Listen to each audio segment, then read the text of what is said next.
Governança tem a ver com definição de prioridade e tem a ver com processo de decisão e, finalmente, como que o cidadão interage com isso. Tá?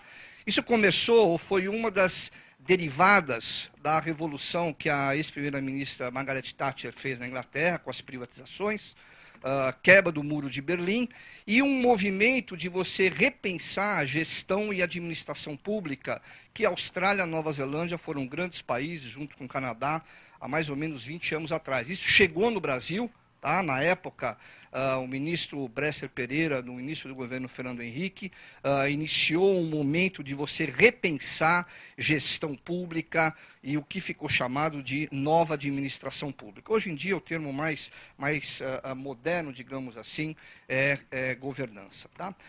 Governança tem a ver com mensurabilidade. Eu quero mostrar para vocês que não dá para você pensar em transparência se você não pensar em comparação e se você não pensar em medir.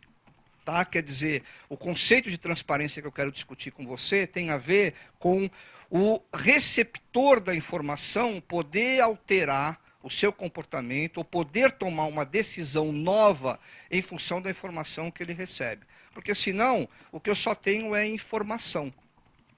Tá?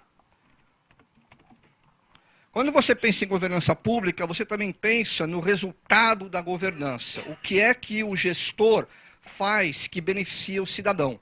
E ele faz uma série de coisas. Ele está operando equipamentos públicos, habitação, ele está operando infraestrutura, ele está operando cultura, meio ambiente, uma série de ativos que é aquilo que a gente vê como resultando de uma melhor ou de uma pior prática de governança. Esse é o produto, é a governança, o núcleo, impactando a estratégia, o fazer acontecer, o desdobramento que impacta se eu vou ter uma educação de qualidade, se eu vou ter segurança, se eu vou ter um sistema de saúde mais ou menos eficiente.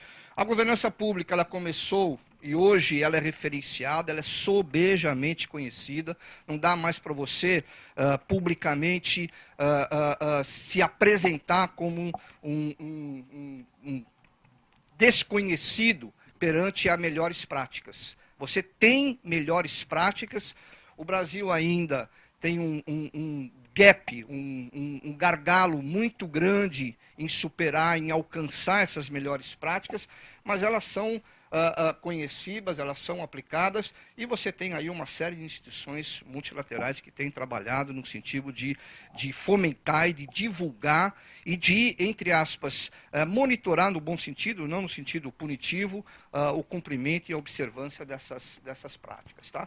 Diversos países, eu comentei aqui a Austrália, quando você olha essas referências, tá? Elas são dos anos 90, tá? Austrália, Canadá, Estados Unidos. O presidente Obama, 2 semanas depois que ele tomou posse, em 2009, ele baixou 2 decretos, 2 chamadas ordens executivas, que eram pertinentes, eram específicas, eram voltadas à governança pública. Dizendo o seguinte, olha, no meu governo, nós vamos ser muito mais transparentes do que nós éramos até então. Tá? As dimensões de governança têm a ver com transparência, com integridade e prestação de conta. Quer dizer, é que nem você falar, né? Lei que não tem pena para um jurista, ela não significa absolutamente nada. Tá? E governança, onde você não tem a obrigação de prestação de conta, não é boa governança. Então, a transparência é um elemento, mas a prestação de conta é o que faz a diferença no que se refere ao gestor da res pública. Tá?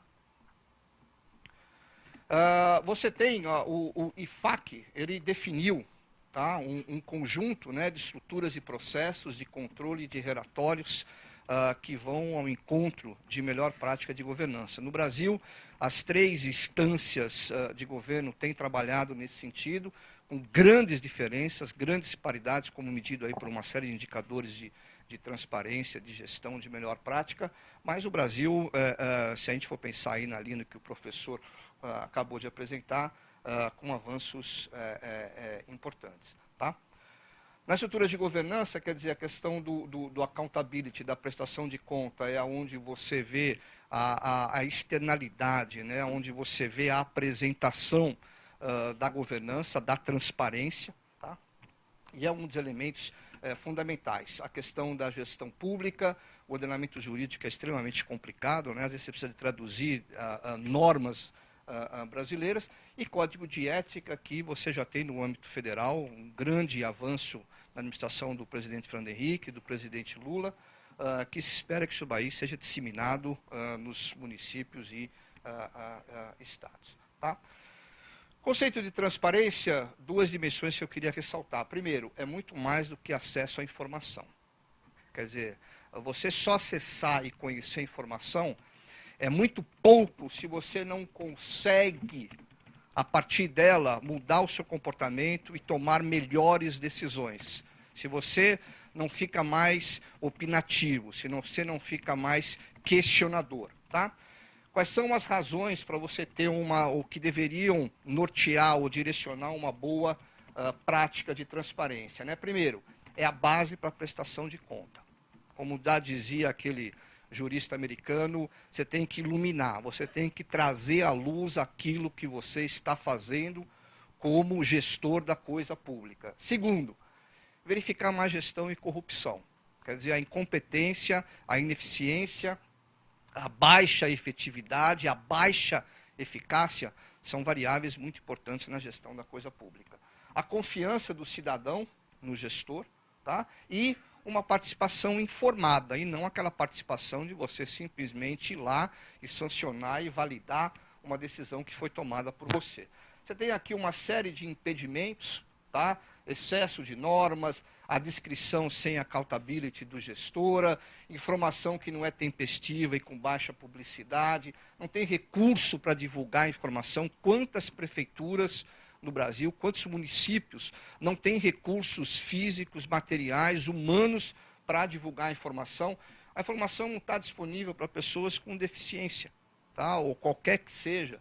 E, finalmente, aquilo que talvez a nossa herança portuguesa, espanhola, o que quer que seja, anglo-saxã, que é a cultura do servir. Quer dizer, às vezes o gestor acha que não tem obrigação de prestar conta e não tem aquela cultura de servir ao cidadão. Aqui você tem uma série de dimensões, né? Publicidade de iniciativa, relatório de auditoria de entes, o trabalho que a Controladoria Geral da União tem feito tem sido fantástico, maravilhoso. A questão de normas, debates públicos. Hoje você consegue, por exemplo, acompanhar pela internet todas as reuniões de diretoria da ANEEL, o regulador do setor elétrico.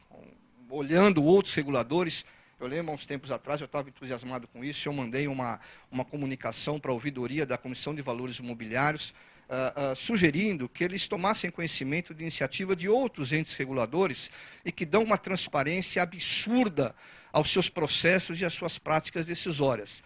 Faz mais ou menos 1 ano e meio que eu estou esperando ainda a ouvidoria da CVM se manifestar nesse sentido, Paco. A lei de responsabilidade fiscal, como eu falei, quer dizer, é o núcleo que depois norteou a 131, que é a lei que fala de transparência, que é o grande referencial, a lei complementar 131. Né? É importante que a dimensão dela, quer dizer, ela foi gestada ao longo do período de tempo, ela não surgiu do nada, né? Mas ela foi gestada no âmbito de um programa de estabilidade fiscal, onde você tinha aí uma preocupação que veio do início do governo Fernando Henrique de você dar transparência, da publicidade, né? A publicidade é um dos atributos do gestor público, visto inclusive na Constituição Federal, e que a gente viu manifesta nessa lei, e que prevê, num dado artigo, a transparência da gestão como mecanismo de controle social. Um artigo da lei é específico nisso daí. Tá? Alguns anos depois, a lei é de maio de 2000, alguns anos depois, você tem a famosa, né, conhecida, pequena, uma lei muito pequena, que é a Lei Complementar 131 de 2009, quase uma década depois, que aí você detalha um pouquinho mais como que a transparência da gestão fiscal iria acontecer. É curioso, apesar de hoje, se você for lá no Congresso Nacional, você vai ver que existem aproximadamente 120 iniciativas tentando, de alguma forma, ou aperfeiçoar, ou derrubar, ou melhorar, ou fazer alguma coisa com a Lei Complementar 101. 120 iniciativas. Mas desde 2000, ela só foi modificada pela Lei complementar 131. Essa é uma das leis, digamos assim, mais estáveis que nós temos. Ela só sofreu modificação uma década depois pela lei 131. Quando você olha o cumprimento das determinações, né, a partir dessa data base que foi definida, você vê que as oportunidades de atuação do cidadão e dos entes é muito grande. A gente ainda tem um gap de cumprimento da lei muito grande, tá? Os agentes que estão zelando, eu tenho do ponto de vista das estatais, o pessoal da DESC, que tem feito um trabalho muito, muito interessante, tá? Pouco conhecido, mas muito interessante, desde a época do ex-ministro Matos Tavares, o Tribunal de Contas da União, e o que mais me chama a atenção, a menina dos olhos de transparência no Brasil, com certeza, é o trabalho que a Controladoria Geral da União tem feito, tá? Vários mecanismos, portal de transparência e o Conselho de Transparência Pública e combate à corrupção.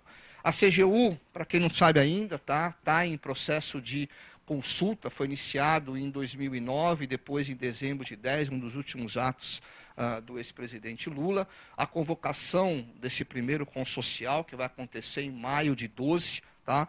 É um evento fantástico, o objetivo dele é muito simples, promover a transparência pública, estimular a participação no acompanhamento da gestão. Tem 7 objetivos específicos, depois a gente pode falar um pouquinho mais sobre isso. Tem 4 grandes eixos temáticos e você tem convocação obrigatória em âmbito municipal e estadual. E mais interessante, se o município e o estado não fizerem até a data limite, qualquer cidadão pode se manifestar individualmente junto à Controladoria e prover o cumprimento do que dispõe o decreto de convocação desse primeiro consocial. Tá? Só para terminar, eu queria falar também de 2 indicadores. Quer dizer, não existe governança, não existe transparência se você, primeiro, não acessa informação, segundo, altera o seu comportamento, consegue tomar melhor decisão, e para isso você precisa fazer 2 coisas, comparar com alguém e ter indicadores para comparar. Tá? O professor Morgado comentou o trabalho lá do World Economic Forum, que é fantástico, maravilhoso, traz à luz aí uma série de dimensões do problema, e um outro que tem a ver com a dimensão de governança pública, é um trabalho que o Banco Mundial tem feito há uma década, tá?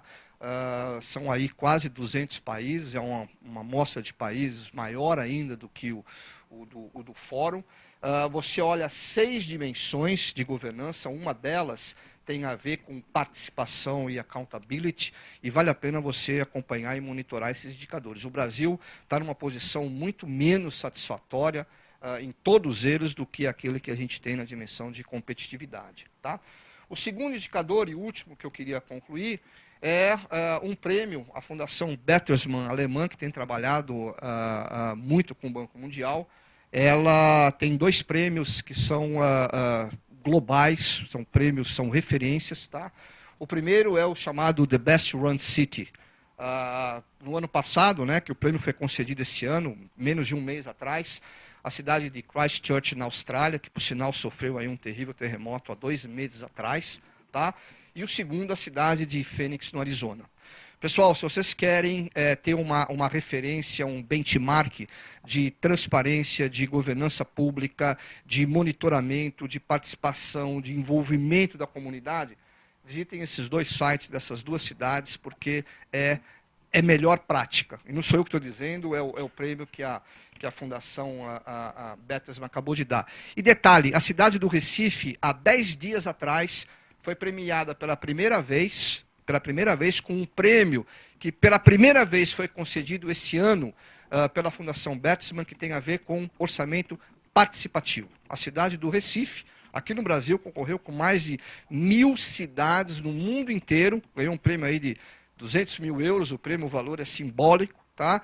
Mas o reconhecimento de prática de orçamento participativo. Se fala muito do estado do Rio Grande do Sul, da cidade de Porto Alegre, realmente é um caso aí emblemático, mas Recife, nesse benchmark aí global, mundial, foi reputado como o melhor. E para concluir, no Brasil aí você tem e você deve acompanhar indicadores, saber aonde você está, tá? Você tem aí 3 instituições que eu reputo como referências obrigatórias para você olhar e entender transparência nessas esferas, tá? Que é o Instituto de Fiscalização e Controle, a Associação Transparência Municipal e a Associação Contas Abertas.